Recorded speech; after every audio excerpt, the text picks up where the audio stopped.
Niteka n'umunezero ntangere vyo gusubira kubana namwe banywanyi bacu muriko murabana natwe makuru n'ibiganiro vya misi yose tubandanya gushikiriza kuri nambonesha kuri yacu rero yanyu Muhuza TV.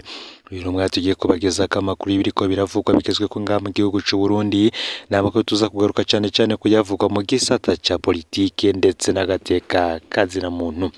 Turaza kubabwira ibiri hagati ya Aloys Nzobampema ndetse n'uwahoze ari umushikiranganji wa mbere Arengiyome Bunyoni ivy'imigenderanire yabo. Nako kandi muri ano makuru tuza kubabwiramwo vyinshi birabana n'agateka kazina muntu, kandi akabaraza kuba ari amakuru ashimikiye ku ngingo nkuru zikurikira. Abarwanyi b'abarundi bari muri Republika Iharanira Intwaro Rusangi ya Kongo barasubiye inyuma baja gushinga ibirindiro vyabo mu manuko bw'intara ya Kivu y'Epfo, inyuma yo gusatirwa n'abasirikare ba leta y'u Burundi bari kumwe n'aba leta ya Kongo kubw'icegeranyo c'abahinga ba ONU. Abo bahinga bishiramwe mpuzamakungu ONU bajejwe kuraba ibibera muri Republika Iharanira Intwaro Rusangi ya Kongo bamenyesha ko haheze amezi atari make igisirikare c'u Burundi kiguma gitera abarwanyi ba FNL kubera ko vyabonetse ko umukuru w'urwego rwabo rwa gisirikare Aloys Nzobampema yarafitaniye imigenderanire n'uwahoze ari umushikiranganji wa mbere Arengiyome Bunyoni, kuri ubu apfunzwe kuva mu kwezi kwa kane k'uyu mwaka. Iyi nkuru tukaza kuyigaruka ku buryo burambuye, mukaza kumviriza ingene Arengiyome Bunyoni yaterera ibikorwa vyinshi vy'uyu muhari FNL muri Republika Iharanira Intwaro Rusangi ya Kongo. Ntuze gucikwa vyose mw'idonido y'ano makuru. Nako kandi tubabwira ko bamwe bariko bararangisha uwitwa Nsabimana Ignace amaze indwi atazwi irengero. Ubutumwa bwabo buragira buti: turarangisha umushingantahe Nsabimana Ignace yagiye ku munsi wa kabiri igenekerezo ya 20 ruheshi uyu mwaka w'ibihumbi 2023 igihe c'isaha 12 z'agatondo n'iminota 30. Uwo mushingantahe avuka mu ntara ya Bujumbura Rurare, komine Kanyosha, umusozi Gisovu, Hagacimbiri, Gihinga. Nsabimana Ignace ni umugabo yubatse akaba n'umuvyeyi w'abana 7. Urugo rwe ruri mu gisagara ca Bujumbura, komine Muha, quartier Kajiji, aho bita ku Gifurege. Asanzwe ari umukozi w'Imana mw'ishengero rya Karuvari Chapelle mu Burundi. Nsabimana Ignace nta bikorwa vya politika yazamwo, ngo yakora umurimo w'Imana gusa. Umushingantahe yagiye ava mu rugo iwe agenda avuze ko agiye ku biro vyiwe biri ku rusengero asanzwe akorera mu Kanyosha kw'ibarabara rya 4 aho bita Kumbaho. Kuva agenda ntarasubira kuboneka. Ngo twaragerageje kurondera abo bakorana ivyo bikorwa vy'Imana be nabo basangiye ibikorwa vyo kurongora amasosiyasiyo n'amaklabu, bose batubwira ko atanumwe yigeze amubona kuva ku genekerezo ya 20 ruheshi uyu mwaka w'ibihumbi 2023. Abo mumenya bo bogira ico bashikirije kuri iyo nimero iri ngaho muri iyi video. Mbere yuko tubabwira ivya Arengiyome Bunyoni ndetse na Aloys Nzobampema, fyonda subscribe canke sabone kuri hotel wafyonda ko kugira ngo utoja ucikanwa n'amakuru n'ibiganiro tubandanya gushikiriza kuri nombonesha kure uri mu bambere. Sangiza n'amakuru kandi bagenzawe kugira ngo nabo batoja bacikanwa nabiriko biravugwa bigezwe ku ngaha mu gihugu c'u Burundi, hanze mbeze igihugu c'u Burundi ndetse no makungu ya kure. N'Umuhuza TV nkwaye kaze mw'idonido y'ano makuru. Nkuko nabibabwiye mu mfunyafunyo tugitangura no makuru, abarwanyi b'abarundi bari muri Republika Iharanira Intwaro Rusangi ya Kongo barasubiye inyuma baja gushinga ibirindiro vyabo mu manuko bw'intara ya Kivu y'Epfo, inyuma yo gusatirwa n'abasirikare ba leta y'u Burundi bari kumwe n'aba leta ya Kongo kubw'icegeranyo c'abahinga bishiramwe mpuzamakungu ONU. Abo bahinga ba ONU bajwe kuraba ibibera muri Kongo bakamenyesha ko haheze amezi atari make igisirikare c'u Burundi kigoma gitera abarwanyi ba FNL kubera ko vyabonetse ko umukuru w'urwego rwabo rwa gisirikare Aloys Nzobampema yarafitaniye imigenderanire n'uwahoze ari umushikiranganji wa mbere Arengiyome Bunyoni, ubapfunzwe kuva mu kwezi kwa kane. Mu cegeranyo co muri Kigarama umwaka uheze w'ibihumbi 2022 umugwi w'abahinga ba ONU bajejwe ibibazo bibera muri Republika Iharanira Intwaro Rusangi ya Kongo wavuze ko inyuma yo gutana mu mitwe igihe kirekire na Red Tabara muri kahise muri Kivu y'ubumanuko ibitero vy'igisirikare c'u Burundi gifadikanije n'ica Kongo vyatandukiriye abarwanyi ba FNL kuva muri Nyakanga umwaka w'ibihumbi 2022.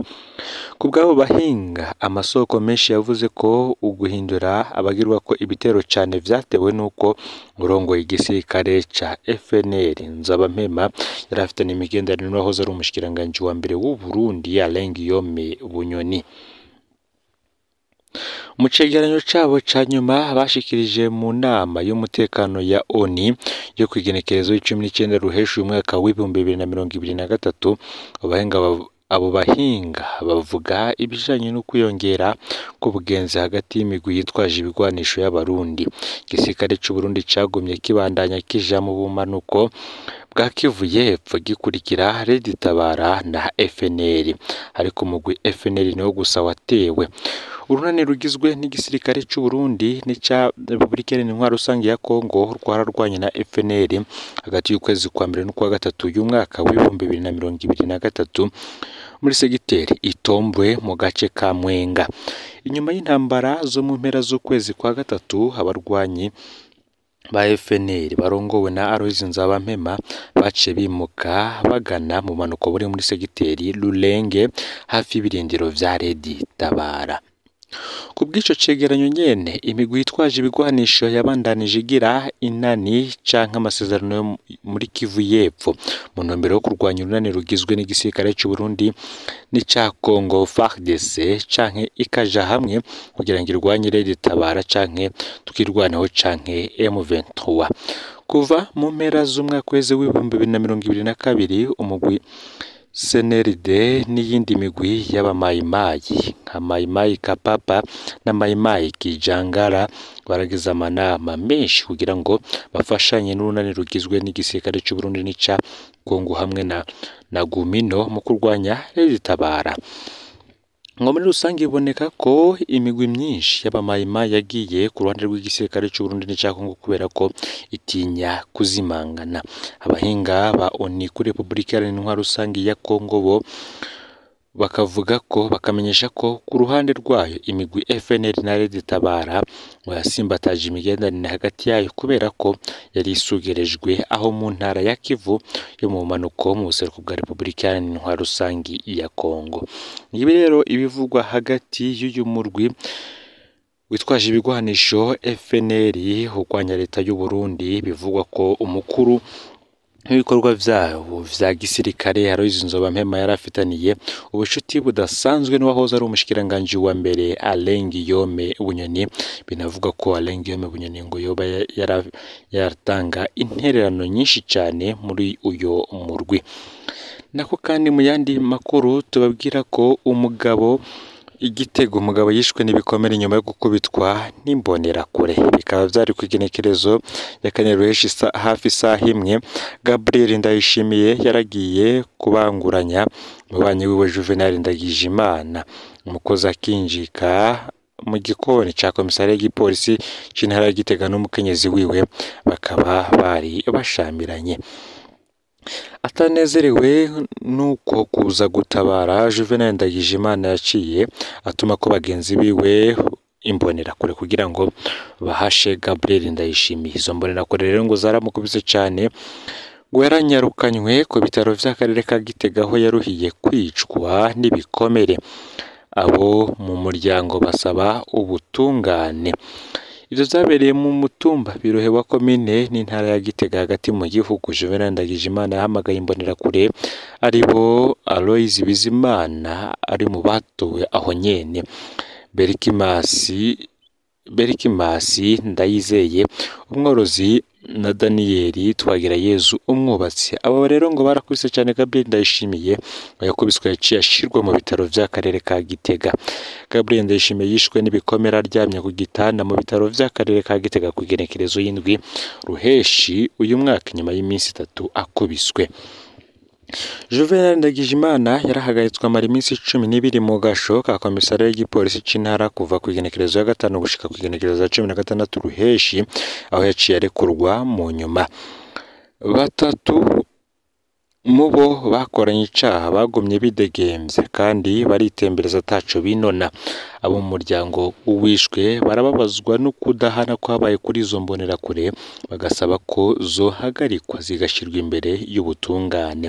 Umukuru w'umutumba Birohe Innocent Hatungimana we yanse kugira ico avuze kuri urwo rubanza. Ndabukengurukire rero we tubanye muri ano makuru yaragezwe ko muri kano kanya, fyonda subscribe canke sabone kuri wowe utari wafyonda ko kugira ngo utoja ucikanwa n'amakuru n'ibiganiro tubandanya gushikiriza. Sangiza no makuru bagenzawe aho babaherereye hose kugira ngo batoja bacikanwa n'amakuru n'ibiganiro vyose tubandanya gushikiriza kuri no mbonesha kuri yacu ari nayo yanyu Muhuza TV yoba yavugwa mu gihugu c'u Burundi, mu karere ka Afrika y'ubuseruko ndetse ku mugabane wa Afrika ndetse no makungu ya kure. Vyose ni ku Muhuza TV. Imana ibahezagire.